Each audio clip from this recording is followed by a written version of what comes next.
Mesdames et messieurs, bonsoir et bienvenue dans l'invité de la rédaction. La COP28 se poursuit jusqu'au 12 décembre. Ce matin, à Dubaï, la princesse Lalla Hasna, présidente de la Fondation Mohamed VI pour la protection de l'environnement, a participé à la première réunion annuelle de haut niveau de l'initiative Partenariat pour une éducation verte. Dans une allocution, la princesse Lalla Hasna a appelé à une plus grande solidarité internationale, notamment de la part des pays développés vers le sud, particulièrement à l'ère de l'utilisation croissante des nouvelles technologies, creusant davantage l'écart entre les pays du nord et du sud, en particulier en ce qui concerne l'accès aux données et l'intelligence artificielle dans l'éducation. La princesse a également soutenu l'importance de prendre des mesures concrètes à travers une simplification des procédures de financement international et en rendant les ressources plus accessibles pour garantir une inclusion complète. La princesse Lalla Hasna a également mis en avant les actions de la Fondation visant à mobiliser et à fédérer les jeunes en Afrique à travers deux initiatives. L'African Youth Climate Hub, une initiative qui a donné naissance à 10 projets générant un revenu mensuel de plus de $500 000, et l'African Green Universities and Youth Education Network. La princesse Lalla Hasna a également lancé un appel inspirant à la jeunesse, une jeunesse que la princesse invite à exprimer sa créativité et à bousculer le monde pour préserver la planète du changement climatique. Puiser dans la sagesse des aînés pour bâtir un avenir plus durable pour tous. Avec nous pour en parler ce soir, M. Daïs Essaoui, bonsoir. Vous êtes analyste politique et économique. Merci d'avoir accepté notre invitation. Bon, merci. C'est un plaisir de vous avoir avec nous. Alors, la princesse Lalla Hasna a prononcé un discours important. La princesse a présenté un bilan des réalisations du royaume en matière d'éducation environnementale. Quelles sont les attentes aujourd'hui au royaume ? Vous savez, le royaume du Maroc a organisé la COP22, ce qui est un événement important. Et pour la Méditerranée, on avait organisé en 2016 la MEDCOP, c'est-à-dire la COP de la Méditerranée méditerranéenne. Et le Maroc a été parmi les premiers pays à prendre de grands engagements sur le plan de la préservation de l'environnement et surtout le financement et un travail de fond avec les pays africains pour faire en sorte que le continent africain soit véritablement au devant de la scène. Et je pense que certaines choses ont été réalisées. Malheureusement, les pays d'Afrique, le Maroc aussi, ne sont pas, si vous voulez, au meilleur de leur forme. Parce qu'on a demandé à mettre en place des fonds de financement de la question de l'environnement de à peu près $100 millions pendant un moment, mais ça n'a rien donné. Et les choses n'ont pas marché comme on le souhaitait, mais tout cela n'a pas empêché le Royaume du Maroc de jouer son rôle leader en matière de préservation de l'environnement, de limitation de l'utilisation des énergies fossiles et d'utilisation des énergies renouvelables telles que l'énergie solaire, l'énergie éolienne et aujourd'hui tout ce qui est technologie nouvelle permettant de limiter les énergies fossiles a été utilisé et le Maroc est bien avancé. Sur ce plan, vous savez, le Maroc a gagné des places. Il a gagné des places au cœur des citoyens marocains, mais aussi au cœur des Africains, des pays du Moyen-Orient, notamment là où se tient la COP28, tout à fait, oui. Les Émirats arabes unis, parce qu'on a signé des conventions extraordinaires avec ce pays. Et je pense que finalement, le Royaume du Maroc est le pays qui est le plus à même de jouer ce rôle leader en matière d'environnement et de préservation de l'environnement de manière générale, sachant que ce sont les pays africains et les pays, si vous voulez, qui ne sont pas de gros pollueurs, ce sont eux les plus impactés Absolument. Par les changements climatiques, malheureusement. Tout à fait. C'est ceux qui émettent le moins globalement à l'échelle mondiale, 4 à 5 4 à 5 %, ce qui est rien du tout par rapport à l'ensemble. Parce que les gros pollueurs... ce sont eux qui paieront le plus lourd tribut. Ah oui. Mais le problème, c'est que les gros pollueurs, la Chine, les États-Unis, l'Europe, ne payent pas autant pour la préservation de l'environnement et ne font pas d'efforts pour faire en sorte que disons, le Maroc, les pays puissent être préservés, malheureusement. Et justement, la princesse Lalla Hasna a également appelé à une plus grande solidarité internationale de la part des pays développés vis-à-vis des pays du Sud. Que pouvez-vous nous dire? Écoutez, il n'y a pas eu un événement mondial où l'appel n'a pas été lancé pour avoir plus de solidarité avec ces pays-là. Mais j'ai l'impression que c'est toujours la logique de celui qui a l'argent, de celui qui a le pouvoir, de celui qui est en haut de la pyramide qui prend le dessus. Et finalement, quel que soit l'appel à la solidarité qui est lancé, on ne peut pas savoir si ça va réussir ou non. Mais quelle responsabilité aujourd'hui justement de ces pays développés? Ils ont une responsabilité historique, donc il y a bien quelque chose qui doit être refait pour l'avenir de la planète et puis de l'Afrique également, celle qui pâtit de la situation. Absolument. Tant qu'il n'y a pas, disons, une volonté d'arrêter ces processus de dégradation de l'environnement, parce qu'en fait, les pays européens ou les Américains ou les autres ne réagissent que quand ils sont directement affectés. Ils le seront à l'avenir. Mais ils ne veulent pas le savoir tout de suite. C'est ça le problème. C'est que quand quelqu'un est véritablement dans une situation difficile, vous lui dites « attention, vous êtes assis sur une mauvaise chaise, sur un mauvais choix ». Écoutez, ce même personnage ne fait rien. Il ne fait rien, ne réagit pas et ne considère pas qu'il est véritablement concerné par ce qui se passe sur le terrain, par ce qui se passe dans son environnement. Et c'est ça le problème pour tous les pays dont on a parlé. Pour parler toujours des investissements et donc de ce volet qui est la finance climat, la princesse a plaidé pour la simplification des mesures de financement. Qu'est-ce que cela veut dire? Où en est-on? C'est ça. Ça, c'est l'essentiel du problème. Il y a des procédures de financement des problèmes de l'environnement qui sont tellement complexes parce qu'on vous pose une série de conditionnalités qui fait en sorte que finalement personne ne peut réagir, personne ne peut agir de cette manière. Et c'est pour cela que l'appel de la princesse est un appel ardent, est un appel important et stratégique pour faciliter et surtout faciliter ces mesures. Faire en sorte que... Un appel qui suit également l'appel de Sa Majesté le roi Mohammed VI, qui était un appel à l'action durant la COP28 également. La COP28 devrait être une COP d'action. Parce qu'on a vu d'autres COP, celles en Égypte et d'autres au niveau de l'Europe, etc., qui pratiquement n'ont pas donné grand-chose, à part le fait d'inscrire dans une déclaration universelle, connue, etc., où on fait un appel à la solidarité, un appel à la simplification des procédures, etc.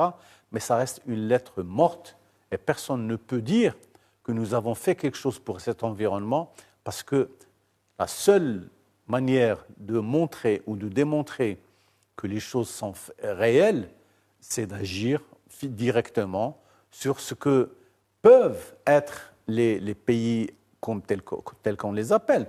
Ici, on appelle les pays africains, on appelle les pays sous-développés, les pays qui ont des problèmes. Quand vous avez un problème, c'est à vous que ça regarde. Quand vous n'avez aucun problème, quand on peut vous utiliser, tout le monde est là et tout le monde peut vous présenter les moyens pour vous aider à ne pas sombrer définitivement dans la déchéance. Et c'est ça le problème de l'environnement, parce qu'on est en train d'en parler comme si c'était un luxe. Or, les questions d'environnement sont des questions essentielles, fondamentales, pour le présent, surtout pour le futur. Et on oublie que quand on ne prend pas en considération ce qui se passe au niveau de l'environnement, on est en train d'insulter l'avenir. On est en train d'enfoncer les générations futures dans des problèmes insolubles. C'est ça le problème. Et justement, en parlant des jeunes générations et donc cette jeunesse qui constitue les adultes de demain, parlons de cette initiative qui a été lancée par la Fondation Mohamed VI, rappelons-le, présidée par la princesse Lalla Hasna. Donc cette initiative qui est l'African Youth Climate Hub, elle a permis la création de plusieurs emplois générateurs de revenus. En 6 mois, il y a eu 20 partenariats qui ont été signés, des partenariats qui permettent de générer des revenus d'1 demi-million de dollars, donc en un temps record. Et cette initiative qui est à la disposition justement est faite pour la jeunesse africaine. Que peut-on dire de ces objectifs et de la philosophie de la Fondation par rapport à ça? C'est une philosophie qui est tout à fait logique avec elle-même, parce que le Royaume du Maroc avait fait un choix fondamental, c'est de faire de l'Afrique sa priorité. La Fondation Mohamed VI, disons, elle évolue dans ce sillon. Le fait d'avoir créé cette initiative pour les jeunes en matière d'environnement est un choix judicieux. D'ailleurs, la vitesse avec laquelle les projets ont été réalisés et les résultats ont été accueillis, c'est extraordinaire. En 6 mois, on a eu ce nombre de projets qui a été fait et on a eu justement tous ces 500 millions de dollars de chiffre d'affaires qui a été enregistré. C'est extraordinaire. Et je pense que la Fondation Mohamed VI... 500 millions de dollars mensuels. Mensuels, c'est ça, absolument. Oui. Alors, c'est pour cela que la Fondation Mohamed VI, qui est une association, on va dire, non gouvernementale, mais c'est une fondation quand même qui fait ce travail de fond pour la jeunesse africaine. Elle le fait avec beaucoup de conviction et les résultats sont là pour en témoigner. Et la princesse est là avec toutes ses équipes pour suivre au jour le jour l'évolution de ces projets. Et c'est de cela que le sommet qui a été organisé aux Émirats arabes unis, la COP28, va rester dans les dates, dans les annales. Et justement, on approche là de la fin de la COP 28 et la jeunesse aujourd'hui se mobilise un petit peu partout dans le monde. Il y a eu des manifestations aujourd'hui, une jeunesse qui appelle à l'action, à des actions qui soient concrètes et qui est peut-être plus consciente. Les adultes du futur sont peut-être plus conscients des enjeux par rapport aux adultes actuels. Oui, vous savez, ce sont des appels qui viennent toujours des jeunes. Et c'est les jeunes qui tirent la sonnette d'alarme sur les changements qu'il faut opérer. Et les jeunes au niveau mondial ont été toujours le gardien, la sentinelle qui nous rappelle qu'il y a quelque chose à faire, qu'il y a un devoir à remplir, une responsabilité à assumer. Je pense que l'appel des jeunes a toujours été accueilli de manière fondamentale par les jeunes eux-mêmes, mais surtout par les sociétés qui les accueillent. Et je pense que les appels des jeunes sont des appels qui toujours réussissent à provoquer les changements fondamentaux dont nous bénéficions nous-mêmes au niveau de la gestion de l'environnement, au niveau de la gestion tout court, de manière générale, au niveau des projets. Et c'est pour cela que parler de la jeunesse dans l'affaire de l'environnement, c'est la chose la plus juste et la plus adéquate quand on le dit. Et c'est pour cela que la princesse Hasna, quand elle a appelé en tant que fondation à ces fonds pour les pays africains, c'est quelque chose d'extraordinaire parce que les jeunes, il y a une initiative africaine pour l'an 2060 ou un truc comme ça sur les jeunes qui est énorme et qui fera de l'Afrique un environnement, un pays où le continent va revenir cette source de richesse pour l'ensemble de la planète. C'est ça le plus important. Une jeunesse donc qui est la source de richesse du continent africain, une jeunesse qui appelle à l'action et qui attend un changement, qui attend beaucoup de cette COP28. Donc les négociations aujourd'hui sont toujours, on va dire, au point mort. Il y a eu un texte de départ qui a été mis sur la table mercredi, un peu plus tard encore cette semaine, et aujourd'hui même, une dernière version a été proposée de ce texte avec 5 options possibles. Quelles sont-elles ? En fait, les options dont on parle au niveau de ces textes sont des options qui sont le résultat de négociations âpres et difficiles. Parmi les options, il y en a une où on dit aucun texte. Donc il peut ne pas y avoir du tout d'accord. Alors ça, c'est la situation. La pire situation envisageable. Voilà. C'est la pire des situations.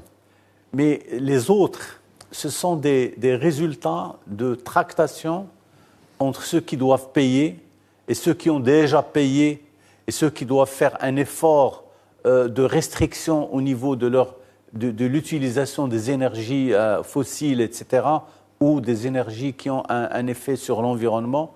Je pense que COP28, comme je vous l'ai dit tout à l'heure, très certainement va être une COP qui va marquer par sa pertinence. Mais en quoi est-elle justement différente des autres COP ? Écoutez, aujourd'hui, je pense que l'humanité entière a compris, depuis le sommet de Paris, on avait fixé un taux de, disons, je pense de 2%. Je pense qu'on l'a 1,5%. 1,5%, je pense qu'on l'a dépassé. Mais là, on se dit 2% parce qu'on commence à abandonner l'idée d'arriver à cet objectif ambitieux. Ambitieux. 1,5%. Il reste 7 ans. Voilà. Alors, je pense qu'aujourd'hui, la COP28 va probablement montrer un petit grignotage des réticences de ceux qui ne croient pas dans l'environnement ou que peut apporter l'environnement à notre vie et à notre avenir, à notre futur. Et c'est pour cela que la COP28, elle va se terminer, ça va se terminer bientôt le 12. Quand la COP va se terminer, c'est l'heure des bilans. C'est l'heure des bilans pour tout le monde. Et justement, à l'approche de la fin de cette COP, quel est le bilan aujourd'hui ? C'est un bilan, je vais être très honnête avec vous, c'est-à-dire d'après ce que j'ai lu, tout ce qui a été écrit, les rapports, les articles, etc., et ce qu'ils vous disent. Ils vous disent qu'on est proche de quelque chose. On ne sait même pas si ce sont les objectifs qu'on voulait attendre ou pas, et qu'on pouvait attendre. Et aujourd'hui, il y a des événements hors climat qui sont très graves. Je ne voudrais pas citer ce qui se passe en Palestine actuellement. C'est des choses atroces. On ne veut pas en parler. Alors, sur l'environnement, les problèmes vont rester posés. La COP28 va passer. On va aller vers la COP29. Et je pense, j'espère d'ici là, on aura fait un petit pas de plus. Il y a eu quelques petites victoires. Oui. Il y a le fonds émirati de 30 milliards de dollars qui a été annoncé. Depuis toujours, ils sont très positifs. Une somme qui a été colossale, qui va être mobilisée, qui va atteindre les 250 milliards à terme. Donc, c'est l'objectif fixé. Oui. Et puis, il y a cet engagement des 116 États à tripler la production d'énergie renouvelable. Et il y a également le fonds dommages et intérêts. Oui. Donc, c'est autant, oui, c'est vrai. Je suis en train d'exagérer. Il y a un petit signe positif qui dit que peut-être on va vers le bon sens. Je vous ai dit que COP28 sera certainement ce point positif qui va nous éclairer la voie. Mais très certainement, avec tous ces pays qui sont réticents, qui ne veulent pas agir, qui ne veulent pas changer leurs habitudes, ça va être difficile. Et les Émirats arabes unis est un grand pays par ses initiatives, par sa façon de faire.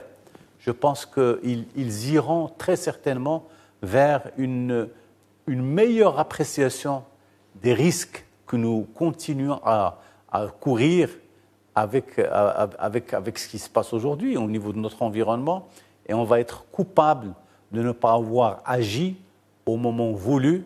Parce qu'en fait, quand on parle d'environnement, on parle de mesures concrètes, mais contraignantes. Il faut le savoir. On est donc avec des mesures contraignantes pour tout le monde, pour les jeunes, pour les moins jeunes, pour les sociétés de manière générale.